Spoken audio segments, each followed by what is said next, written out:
Shri K T Kunhikannan, ഒന്നാം പിണറായി സർക്കാർ 2016 അധികാരത്തിലേറുമ്പോൾ സംസ്ഥാനത്തെ ചില സംസ്ഥാന പാതകളിൽ പാലങ്ങളിൽ ടോൾ പിരിവ് ബാക്കി ഉണ്ടായിരുന്നു.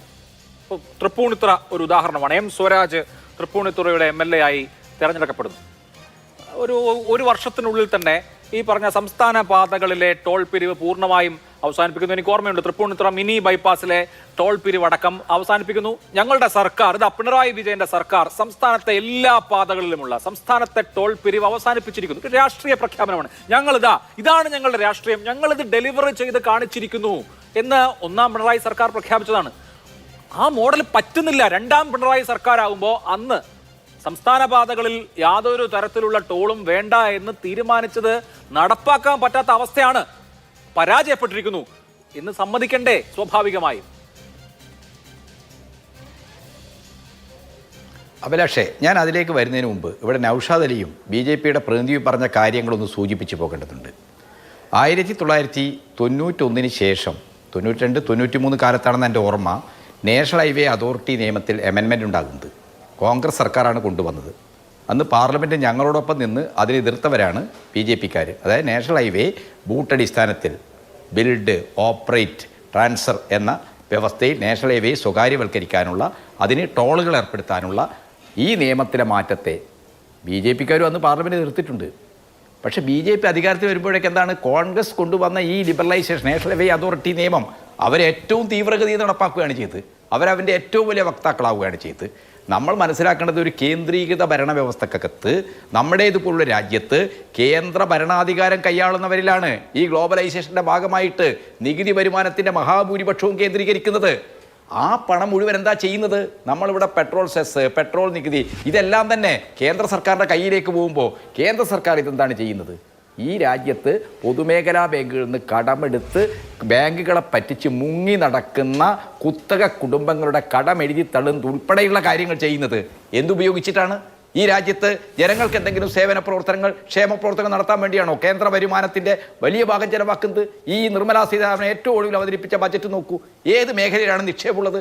രാജ്യത്തിൻ്റെ സമ്പത്തുത്പാദനത്തിൻ്റെയോ സേവന മേഖലകളുടെയോ ഏതെങ്കിലും നിർണായക മേഖലകളിൽ സർക്കാരിൻ്റെ നേരിട്ടുള്ള നിക്ഷേപമുണ്ടോ? ജനങ്ങളുടെ കൈകളിൽ പണമെത്തിക്കാനുള്ള എന്തെങ്കിലും പദ്ധതിയുണ്ടോ? അപ്പോൾ ഈ സ്വകാര്യവൽക്കരണ നയങ്ങളുടെ കടുത്ത വക്താക്കളായ മാന്യന്മാർ, രണ്ട് സുഹൃത്തുക്കളും, വളരെ അടുത്ത ആളാണ് നൗഷാദ് അലി എൻ്റെ, ഈ രണ്ടാളുകളും ഇവിടെ വന്നിട്ട് ഉളുപ്പില്ലാതെ പറയാണ്, നൗഷാദ് അലി മറന്നു പോകരുത്, ഞാൻ ഉൾപ്പെടെയുള്ള ആളുകൾ സമരം ചെയ്തിട്ടുണ്ട്, റോഡ്സ് ആൻഡ് ബ്രിഡ്ജസ് കോർപ്പറേഷൻ ഉണ്ടാക്കി.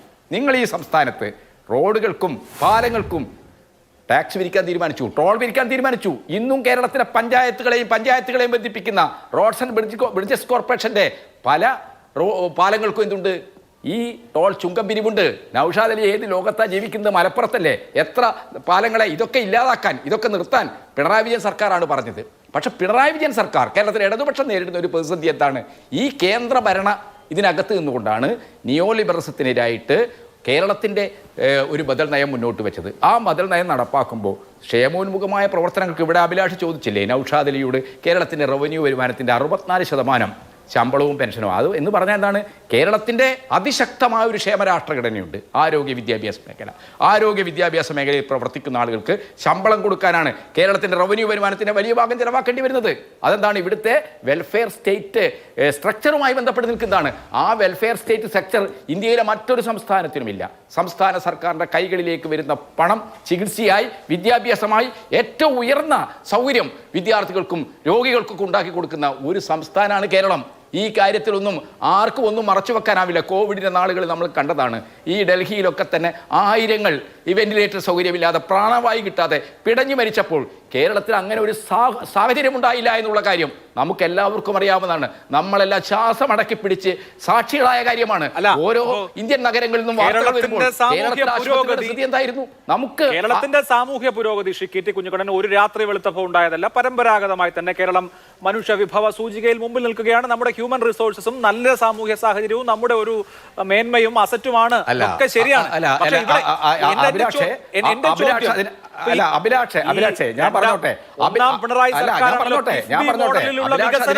തുടങ്ങിയത് ഞാൻ ചോദിക്കുന്നത് അതിന്റെ ഇപ്പോഴത്തെ നില എന്താണ്? നിങ്ങൾ ഒന്നാം പിണറായി സർക്കാർ ഒരു നയം പറഞ്ഞു. 2019 തോമസ് ഐസക് കൃത്യമായും നിയമസഭയിൽ 2019 ഡേറ്റ് ഞാൻ മറന്നുപോയി, ഞാൻ നോക്കിയെടുത്തിട്ട് പറയാം. 2019 തോമസ് ഐസക് നിയമസഭയിൽ പറഞ്ഞത് ഒരു തരത്തിലുള്ള യൂസർ ഫീയും കിഫ്ബി വഴി നടപ്പാക്കുന്ന ഒരു പദ്ധതിയിൽ ഉണ്ടാവില്ല എന്നാണ്.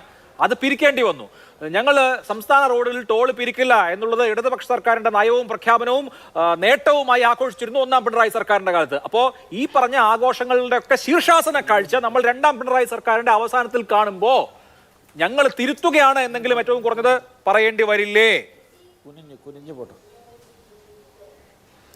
അഭിലാഷേ, ഈ കേരളത്തിൻ്റെ സാമൂഹ്യ പുരോഗതിയുടെ സൂചികകൾ എന്ന് പറയുന്നത് ഒരു സുപ്രഭാതത്തിലുണ്ടായതല്ല.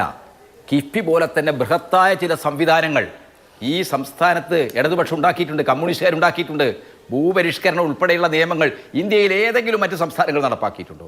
ഭൂവികേന്ദ്രീകരണം നടക്കുകയും ആളുകളെ ഭൂമിയുടെ ഉടമകളാക്കുകയും അതെല്ലാം തന്നെ നമ്മുടെ ഉൽപ്പാദന മണ്ഡലത്തിൽ ഉണ്ടാക്കിയ വലിയ സാമൂഹ്യവൽക്കരണം, നമ്മുടെ സാർവത്രിക വിദ്യാഭ്യാസം ഉണ്ടാക്കിയ നേട്ടങ്ങൾ, ഇതൊക്കെ ഇടതുപക്ഷത്തിൻ്റെ മുൻകൈയിൽ, കമ്മ്യൂണിസ്റ്റുകാരുടെ മുൻകൈയിൽ കേരളത്തിൽ ഉണ്ടായ കാര്യങ്ങളാണ്.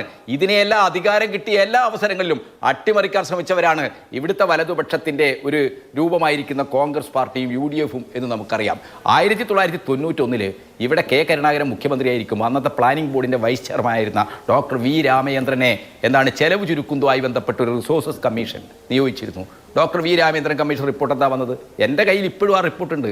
മോർച്ചറിയിൽ ശവം സൂക്ഷിക്കുന്നവരെ ഫീസ് ഈടാക്കാനുള്ള നിർദ്ദേശങ്ങളായിരുന്നു ഉണ്ടായിരുന്നത്. സർക്കാർ ആശുപത്രികൾക്ക് പണം ചെലവാക്കാൻ ഗവൺമെൻറ്റിന് കഴിയില്ല.